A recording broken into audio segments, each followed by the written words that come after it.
खुलुमबाय बयनिबो फुंनि हामलायनाय बावनानै आं कमलकान्त बसुमतारी बड'लेण्ड इंखं टेलिभिजननि स्टुडिय'आव आं दिनै आसामनि गिबिसारनि रादाबफोरनि गाहाय रादाबफोरखौ फरायथिनानै खोनासंनो थाखाय आं नोंथांमोननि सिगाङाव नुजाथिदों। आं गिबियावनो लानोसै सानसेयारि बड'लेण्ड इंखं। बेहाय दङ रादाबा जे मिरु नखर मन्थ्रिया तामुलपुर मेडिकेल कलेज हस्पिटालनि अन्थाइ खुन्थिया गायसंबाय। दिनै ओंखारबाय बे रादाबा, दाखालि जादों रबिबारखालि। बेनिफ्राय कर्नाटकनि गिबि मन्थ्रि बिएस येदियुराप्पाया चिफ मिनिस्टारशिपनिफ्राय ओंखारबाय। बेनिफ्राय बिथाङा बिएस येदियुराप्पा या कर्नाटकनि गिबि मन्थ्रिमोन आरो बिजेपिनि सोरखारमोन। बेनि उनाव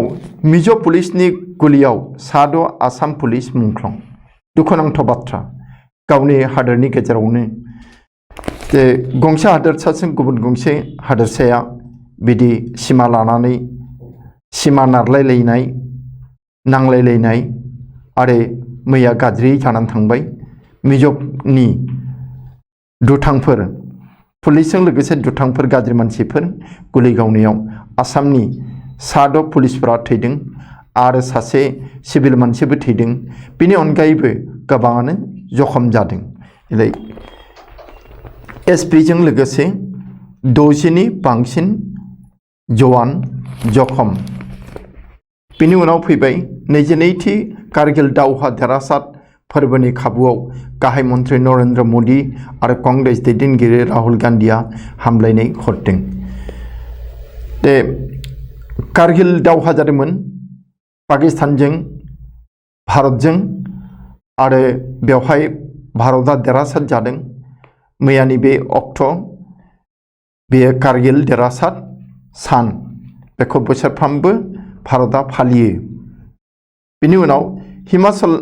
हिमाचलाव हा गिसिखानायजों 9 दावबायारिफोरनि जिउ खहा, 3 जखम। दावबायारिफोर थांदोंमोन हिमाचल प्रदेशआव दावबायनो। बेहाय हाजोनि हा गिसिखानानै 9 दावबायारिफोरा थैयो आरो 3 जखम जायो। दुखु गोनां बाथ्रा। बेनिफ्राय जाबाय मा, मानास मावजि गेन्द्रि इक'टुरिज्म ससाइटिनि 48 सोद्रोमानो 6 दाननि जानाय आदार रानदों। बिसोर हाग्रा सिङावबो थायो आरो सिमायावबो थायो, हाग्रा नेयो। बिसोरनो 6 दाननि जानाय लोंनाय होदों। बेनिफ्राय मोनसेया जाबाय मा, सुशान्त बरग'हाइया 2 आगस्ट खालि बिजेपिआव जइन जागोन। दानजाथ'वाखै। बे थावरानि एमएलए कंग्रेसमोन, नाथाय बियो दा बिजेपिआव जइन जानो आथिं दैखांदों। बेनिफ्राय जाबाय मोनसे गाज्रि रादाब, खेत्रियाव उन्दै हिन्जावसाखौ हानजायारि जिनाहारि खालामदों माखासे सेंग्राफोरा। बिनिनो 4खौ हमनो मोनबाय। मुगैथाव जाबाय। बेसेबां खोनासंबावनो, बेसेबां नायबावनो। बेनिफ्राय रादाब दङ जे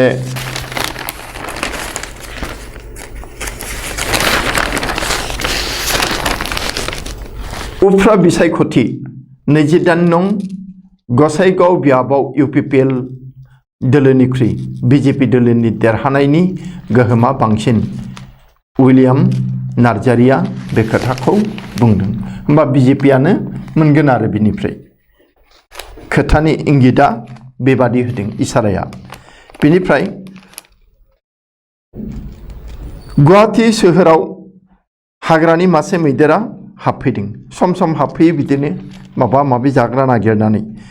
बेनिफ्राय गंसे हटेलनिफ्राय सासे आइजोखौ पल्टन बाजार पुलिस बिफाना ग्रेप्टार खालामनो हादों। बे बेनिफ्राय दिनैनि सुजुथायाव दङ जिउनि दावबायथि जोंनाव खेलानि रादाब दङ प्रिया मालिका वर्ल्ड केडेट रेसलिं चेम्पियनशिपआव सनानि मेडेल आवथायनो हादों प्रिया मालिक होननाय सासे आइजो रेसलारा चेम्पियनशिप जादों सनानि मेडेल आवथायनो हादों बे गुवाहाटीनि रादाब नङा गुवाहाटीनि रादाबसो टकिअनि नङा अलिम्पिकनि नङा बेनिफ्राय मोनसेया जाबाय हानजायाव फेजेननायनिफ्राय क्रिस्टियान रनाल्ड'आ दासिमाव जुवेन्टास हानजानि थाखाय गलसेबो गलखौ होनो हाफेराखै बे गाज्रि खोथा जादों क्रिस्टियान रनाल्ड'आ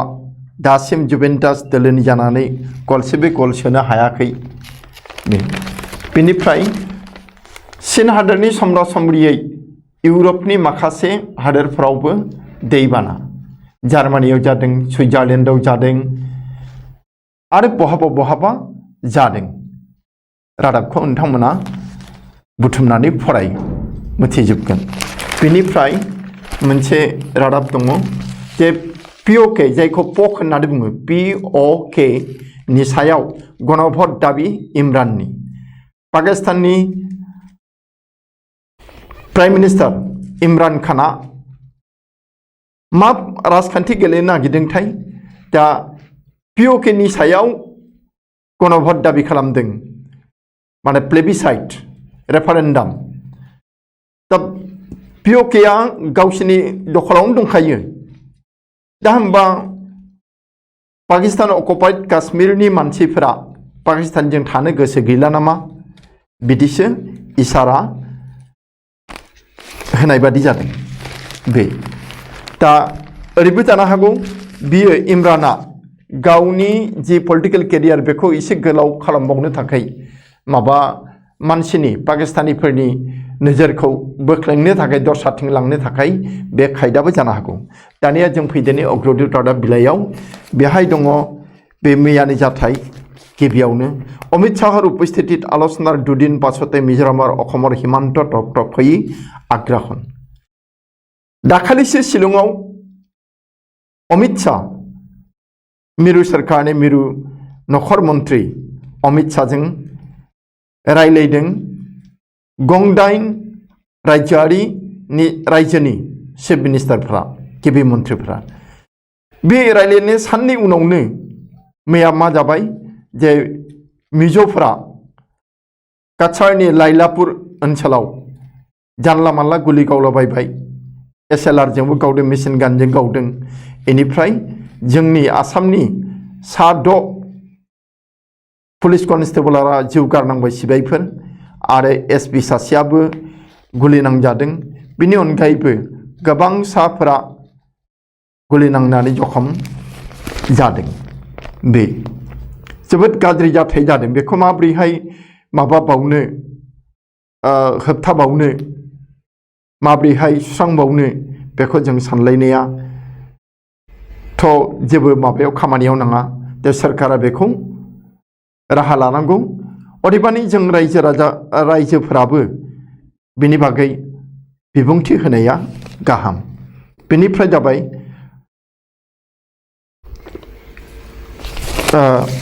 2024 लोकसभार आखन 1000 बृद्धि बे जे बियाब MP आरो MLA नि बियाबफोरखौ डिलिमिटेसन खालामगोन सिमा गोदानै खालामफिनगोन बेहाय गोबां बियाब आरो बांफिनबावनो हागौ बेखायनो होनदों 2024 मायथाइयाव लोकसभानि जि आसन बियो रोजासेयाव बारायनो हागौ रोजासे जाहैनो हागौ बेनिफ्राय मोनसेया जाबाय मा मीराबाई चानू रूपर पदक स्वर्णलि उन्नीत होवार सम्भावना उजिले बे खौरांखौ गोबाङा बुजियाबो जानो हागौ नाथाय पेपाराव नायबा मिथिगोन रेडिअ'आवबो खोनाबाय टिभियावबो निश्चय एसे मोनबाय जे मीराबाई चानूआ जायजों गेलेनानै रानार्स आप जादों बै चेम्पियन जानाय आइजोआ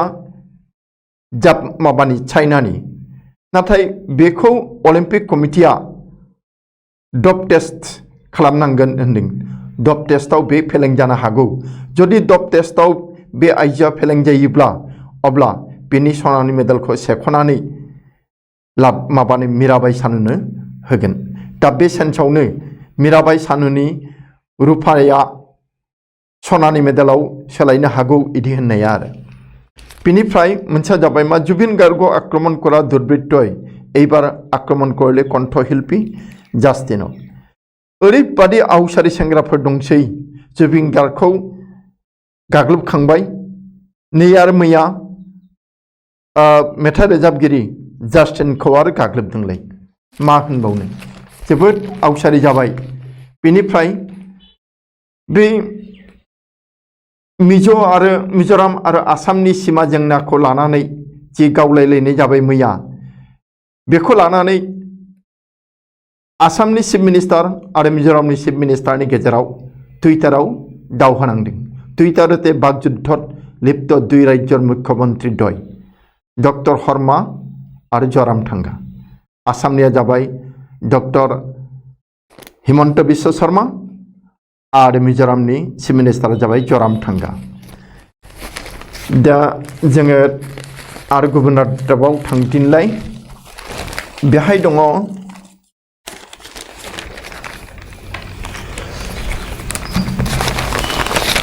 ओरै होनदों इण्डोनेशियात एक सप्ताहत शताधिक शिशुर कभिडत मृत्यु सप्तासेयावनो बेसेबां थैखो 100नि बारा गथ' थैबाय इण्डोनेशियायाव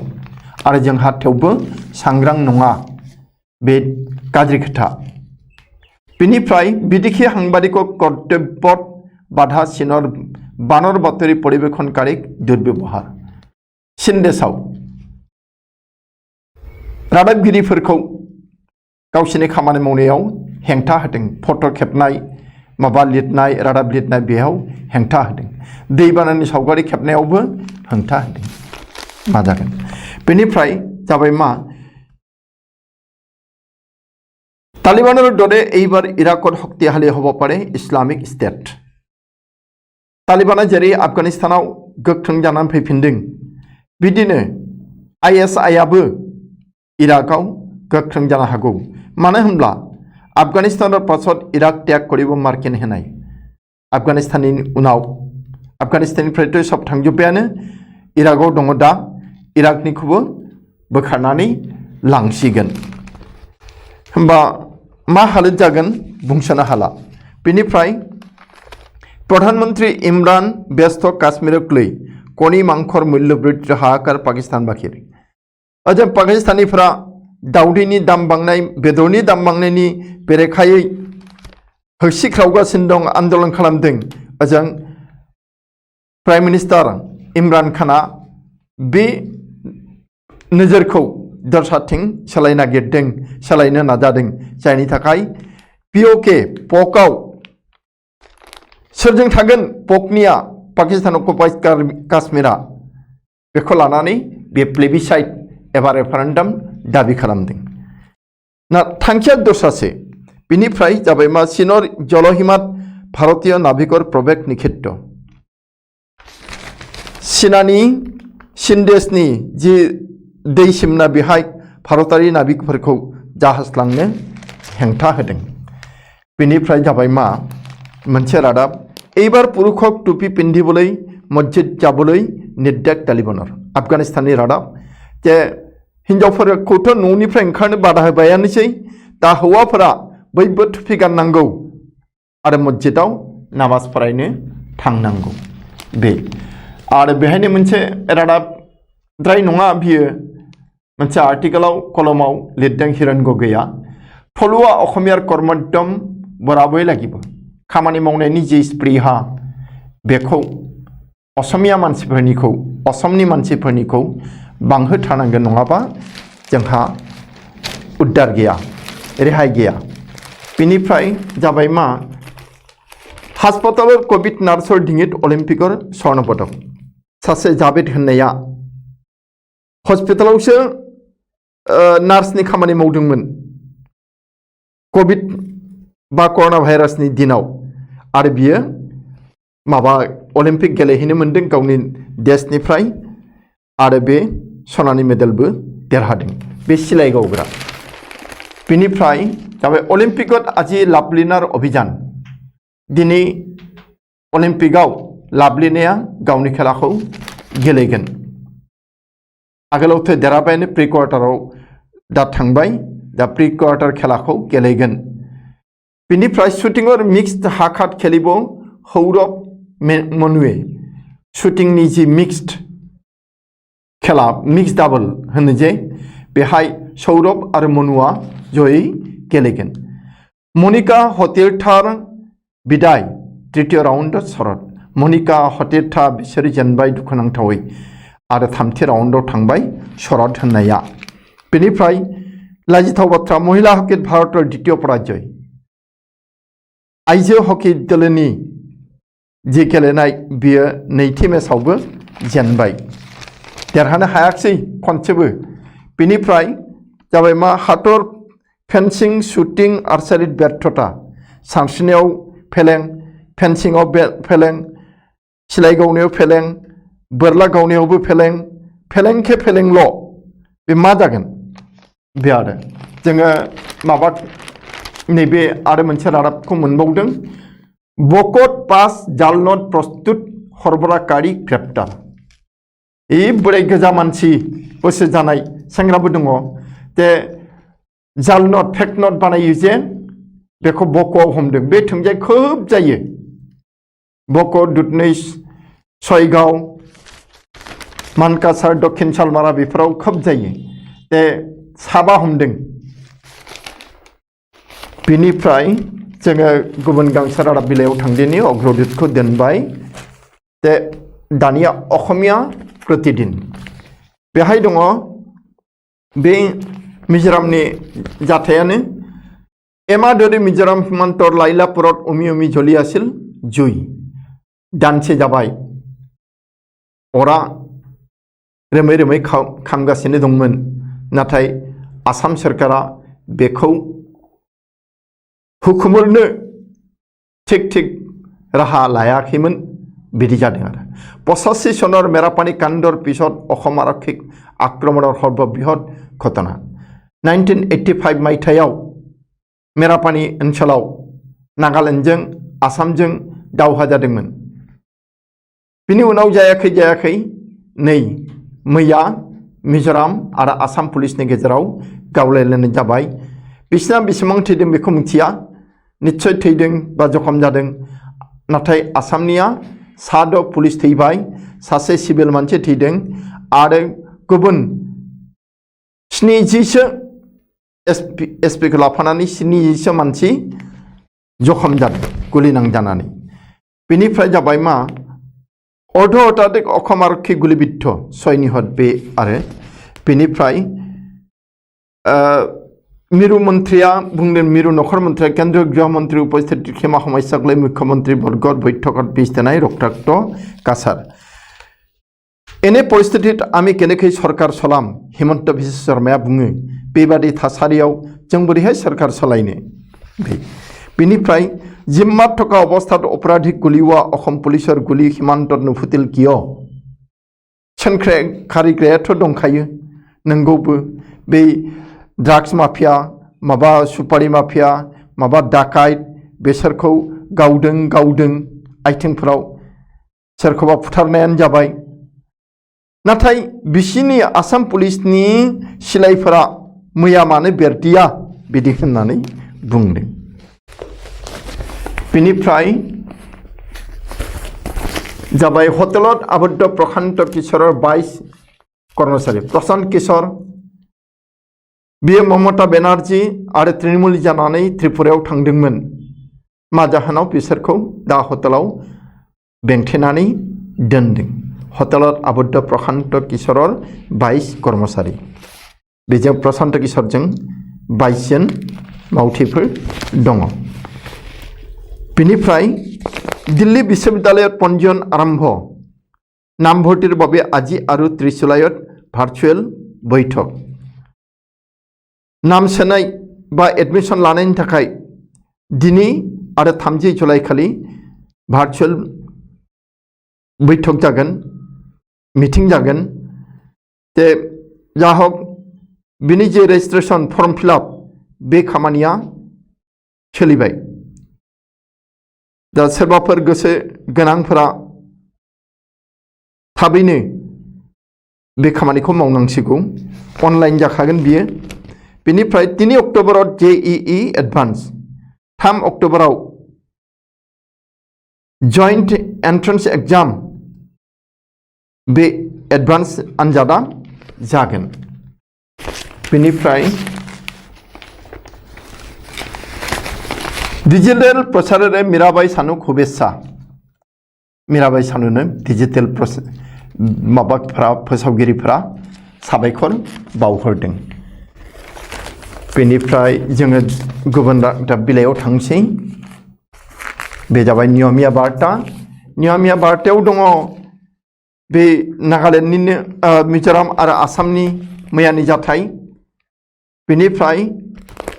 मोनसे जाबाय अखम आरक्षीनि लाइट मेसिन गान आरो गुलि मिज'फ्रा दाब्बा जुब्बा सिलाइजों गावाखै AK-47 जों गावाखै लाइट मेसिन गान LMG जोंसो गावदों गतिके जखम माबो बांसिन थैनायाबो बांसिन जादों बेनिफ्राय अखम नागालेण्ड हिमान्त तीव्र उत्तेजना बे एखे समावनो आसाम नागालेण्डनि सीमायावबो माने नागालेण्डनि बर्डारावबो बे एखे थासारि फैनो नागिरदों मरियनिर दिसय भेलिर अखमर गावत नगा दुर्बृत्तर गुलिचालना आसामनि गामियावनो नागा दुथांफोरा गुलि गावदों आरो होनदों मा बिसोर मोसौबो होनानै लांदों बेनिफ्राय जाबाय मा कारगिल विजय उत्सवत शहीदले गभीर श्रद्धांजलि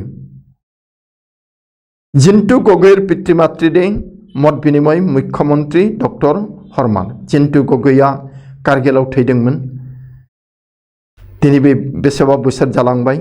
थेवबो गोसोखांबाय थादों जिन्तुनि जे मुंख्लं कारगिलनि मुंख्लं बेजों डॉक्टर हिमंत बिश्व शर्माया बिनि बिमा बिफाजों आरो रायलायदों बिनिफ्राय राजकुंद्रानि मोनसे रादाब शिल्पा शेट्टीर बाखगृहत 48 अश्लील फट' भिडिअ जब्द मोनसे मोननैल' नङा 48 गाज्रि फट' भिडिअ मोनदों पुलिसफोरा संगालिफोरा बे एनक्वायरि खालामग्राफोरा आरो बेनिफ्राय जाबाय मा टकिअत आजि रिंगत नामिबो लाभलिना दिनै टकिअआव जि अलिम्पिक जागासिनो दं बेहाय लाभलिनाया गावनि नैथि खेलाखौ गेलेगोन बेनिफ्राय जोङो मोनदों नैबे रादाबखौ ट्रेक्टर सलाय संसदलै राहुल गान्धीया गावनो ट्रेक्टर सलायनानै माबायाव थांदों पार्लियामेन्टआव बेनिफ्राय अलिम्पिकर आर्चारि शुटिंआव भारतर व्यर्थता अब्याहत शुटिंआव एसे मोजांमोन इसा आसा खालामदोंमोन नाथाय फेलेंखे फेलें मा जाबावनो मा जाखो बेनिफ्राय अंगनवाड़ी कर्मी सहायिकार उत्ताल प्रतिबाद अंगनवाड़ी वार्कारफोर हेल्पारफोरा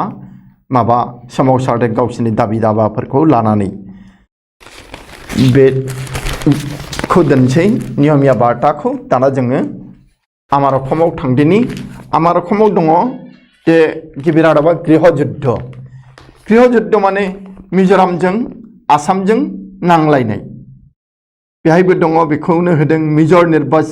निर्बिसार गुलित 6 जन जवान निहत SP गुलिबिद्ध SP आबो गुलिबिद्ध जादों गुलि नांजादों बेनिफ्राय दिल्ली सानु आदरणीय आतिहज्जत हतभम्ब खालि बरायदों आरो बरायदों दिल्लीयाव जै एर'प्लेननिफ्राय ओंखारबाय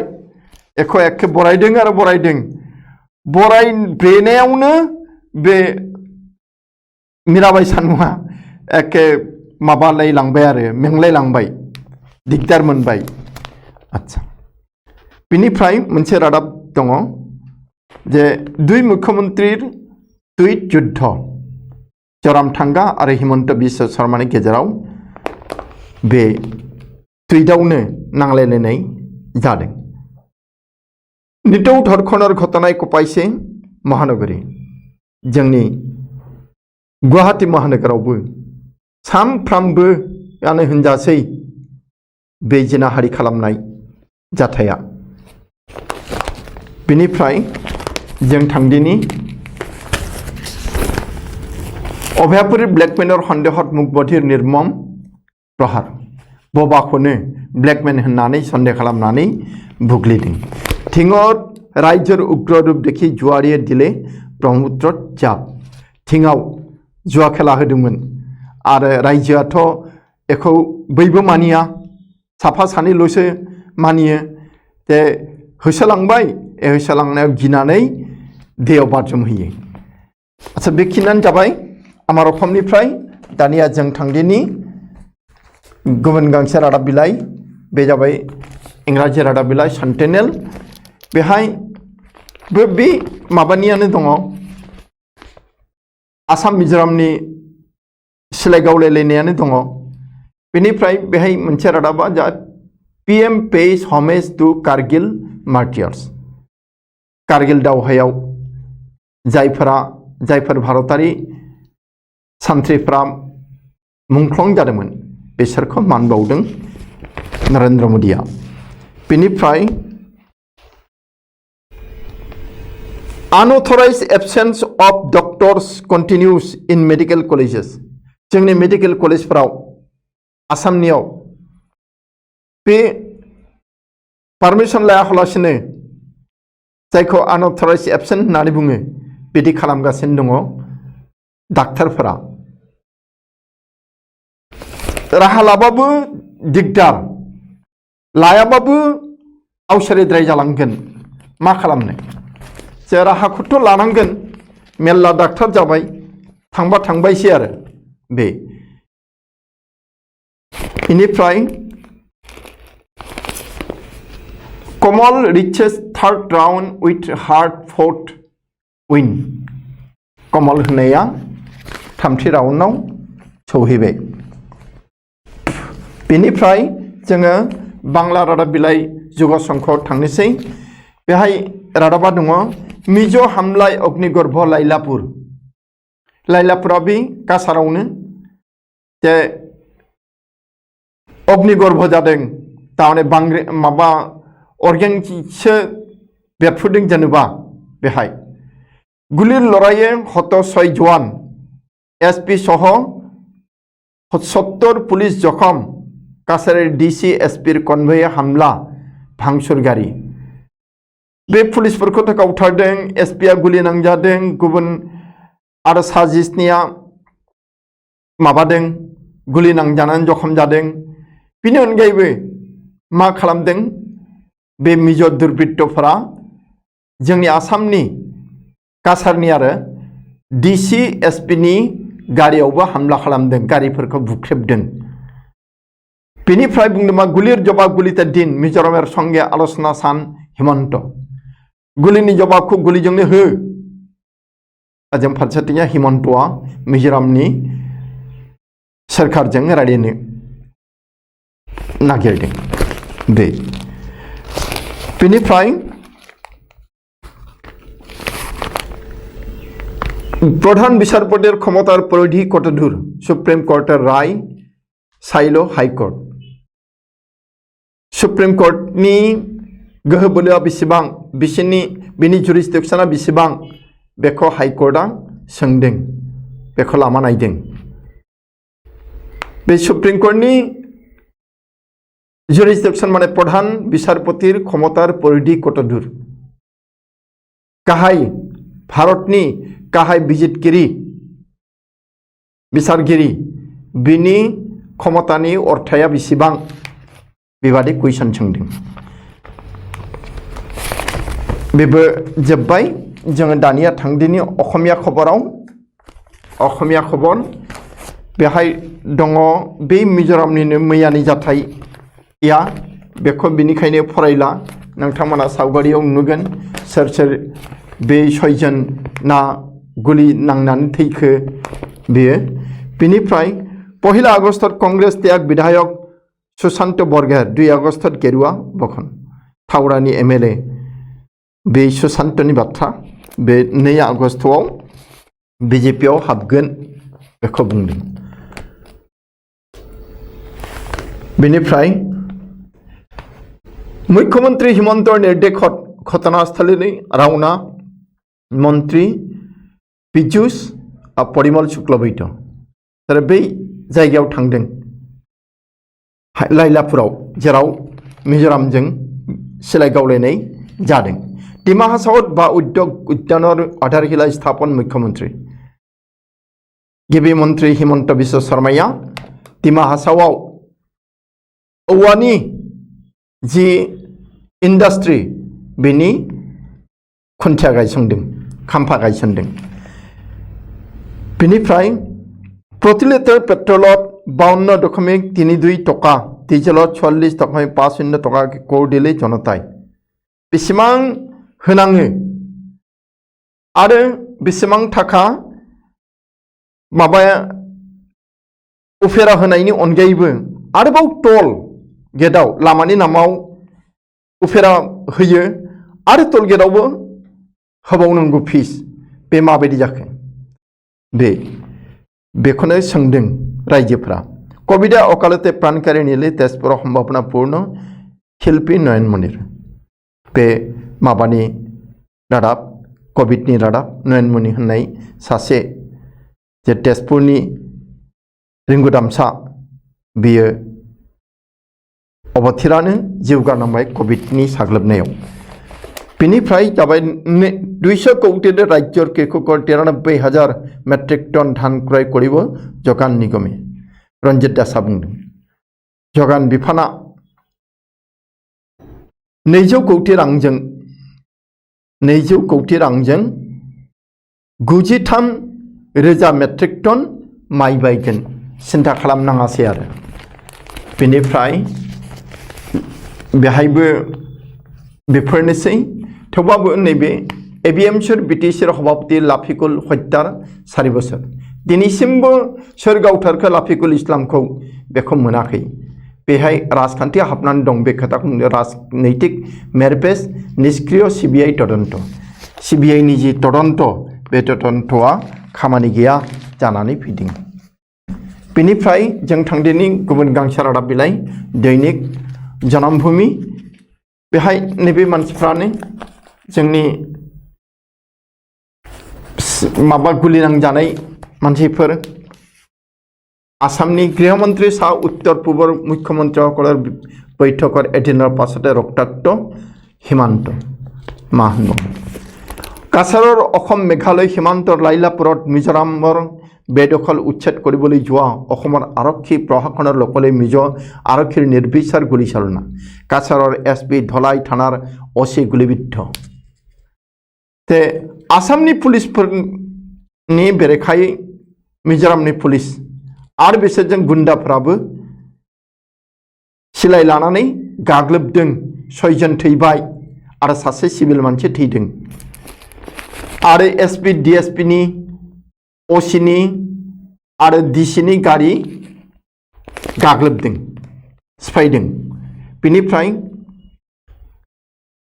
आसामनि गिबि मन्त्रिया बुंदों गुलिर प्रत्युत्तर गुलिरै दियक बिदि बुंदों आरो नायदिनि मा जायो बेनिफ्राय डिमा हासावत मुख्यमंत्री मान्दार सिदात 50 कोटी टकिया बाहर उद्योग उद्यानर आधारशिला बे दहाय फरायनाय रादाबानो जे बबे जायगायाव जागोन मान्दार दिसा होननायाव बे 50 कोटी रांनि औवा फेक्टरि औवानि इन्डास्ट्रिनि खाम्फा गायसनदों इनिफ्राय होनदोंबा बगाहाटी परिणत जलसिंचन विभाग मैदेर गुफुरावसो सोलायबाय दै सारनाय बिफाना खामानि गैया खालि थाखाल' खरसा बे आरो बेनिफ्राय আজি নতুन एसओपि दिनै गोदान एसओपि जागोन बेनिफ्राय मीराबाई विपुल आदरनि मीराबाईखौ जोबोद बरायदों गोदान दिल्लीयाव जायनि थाखाय दहायनि रादाब बिलाइयाव बुंदों बे बालायलांबाय आरो मेंलायलांबाय बेसेबां बराय जाबावनो बेनिफ्राय